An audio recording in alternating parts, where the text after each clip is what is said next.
חוף בת גלים אירח גם השנה את תחרות הסטורם ריידר, תחרות גלישת הרוח שמשביחה ככל שגובה הגלים עולה ועולה. רפאל קבסה כתבנו פגש את מי שמתמחים בלרכוב על הגלים ולעוף באוויר. רוחות חזקות וים סוער במיוחד זה מה שנחוץ כדי להוציא 32 משוגעים מכל העולם אל הים, מצוידים בגלשן רוח בלבד.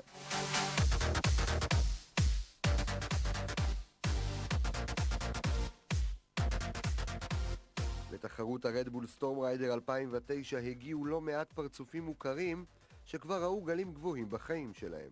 זה אירוע שבאמת מחכים ליום הספציפי הזה בשנה שיגיע, שיקרה, שהתנאים יהיו אופטימליים ופשוט לצאת לתת בראש. סטורם ריידר 2009 זה תחרות שמחכים בה ליום הכי סוער בשנה, שזה בדרך כלל קורה בפברואר, וביום הזה מגיעים 32 הגולשים הכי טובים בארץ, חלקם גם מגיעים במיוחד מהוואי ומהאים הקנריים ומקומות פנטסטיים ואקזוטיים, רק בשביל לגלוש פה. בימים שכל האנשים ככה מגיפות את התריסים, סוגרות את הבית, מתקרבלות מתחת לפוך, אז יש רוח, יש את התנאים המושלמים לסטורם ריידר, ואני כאן חובבת אקסטרים מושבעת.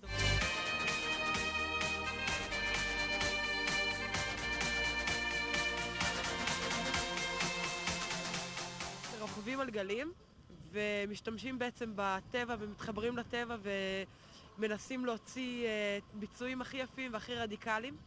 ניוטון טעה, אין גרביטציה, במיוחד שאתה מחובר לגלשן רוח. תחרויות דומות מתקיימות במדינות רבות בעולם שבהן יש תנאי ים שכאלה.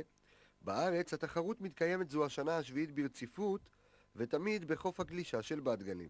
בגלל המבנה הטופוגרפי של החוף הזה והריף מתחת למים שאין כזה מקום בארץ. יש כאן את הכרמל, שזה אחד האוצרות טבע הגדולים ביותר שקיבלנו, שבעצם הרוח של הסערות זה רוח שבאה מדרום מערב, היא יורדת מההר ומגיעה בול לתוך המפרץ הזה, בזווית המושלמת. איגוד הגלישה הבינלאומי, ה-PWA, הכתיר את המקום הזה כאחד המקומות הכי טובים בעולם.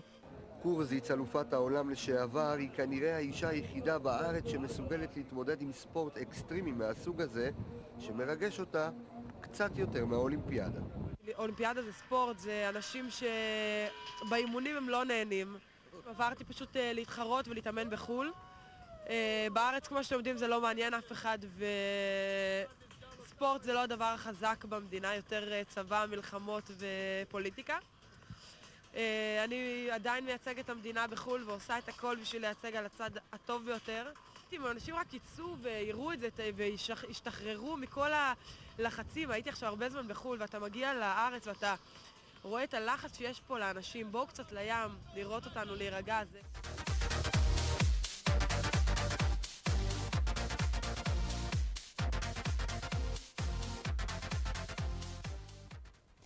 ואם תהיתם, גם השנה ארנון דגן החיפאי זכה במקום הראשון. כבוד לחיפה. ועדיין בספורט, הם צעירים, הם כולם